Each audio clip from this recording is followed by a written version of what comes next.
So next, let's talk about adding effects to your animation. So here I have a little frame-by-frame fire that I drew. It's looking a little lackluster. Let's add some effects to it. So you'll see I have 3 layers. I have my fire yellow color, my orange color, and then the soot on the ground.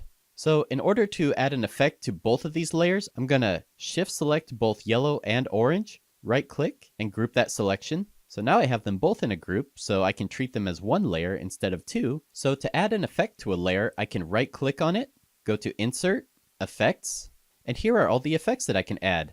So let's add transparency first, just to give an example. So to see the effect of your animation, you want to view it in the render view. Right now we're in OpenGL, which is this gray flower here, which is where we usually work. But for previewing what our effects are going to look like, let's click the render view. So now you can see that our fire is 50% transparent. So let's say we wanted to animate this effect. So down here in our timeline, we have our transparency, which is attached to our fire group.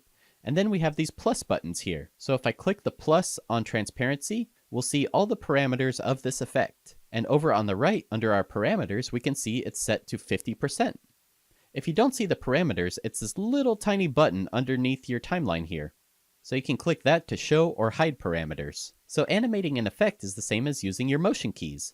So I can set a keyframe here, go to frame 10, set a keyframe there, and then with my animate button turned on, I can set my transparency at frame 10 to be 0, which means it'll be fully opaque. And at frame 1, I can set my transparency to be 100. So you can see my fire starts invisible, and then with every frame, gets more and more opaque. So that's how you animate effects. And the same thing with motion keys, you can also do easing on these. So that's how to animate an effect. If I want to get rid of an effect, I can just click on the transparency layer right here, and click this minus button, and it'll go back to normal. Let's add another effect. Let's right-click our layer, go to Insert, Effects, and let's click on Blur. So right now it looks like nothing's happened, and if we click the plus on our blur effect, we can see it has a radius of 0. So if we want a blur, we have to enter a higher number. Let's do 2.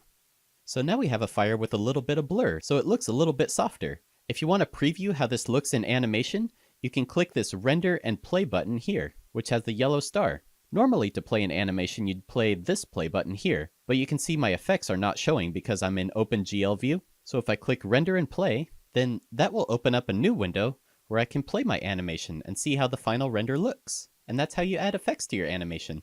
Pretty simple. Another useful effect is the cutter. The cutter can be used as a way to mask out different parts of your animation. So to use the cutter, I'm going to create a new layer and call it Mask. Then I'm going to take my green and I'm just going to draw in a simple shape just for an example. And I'll fill it in. And now I'll go back to my fire effects, right click on our layer, go to Insert, Effects, and select Cutter. And then on my cutter, I'm going to click on the plus to see its properties. And then you'll see a matte down here. And it says to drop a layer right here. So we're going to do that. We're going to take our mask layer, then click and drag, and drop it right on the matte.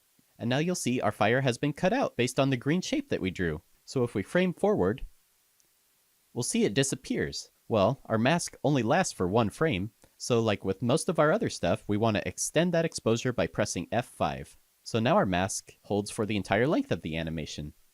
And if we wanted this mask to be inverted, for example, if we wanted only the green stuff to show and everything else to be invisible, then we can double click on our cutter layer right here, and that'll bring up its properties. And there's this little inverted check mark. So if we click that, our mask is now inverted. In the next section, we'll talk about adding a camera to your scene and animating it.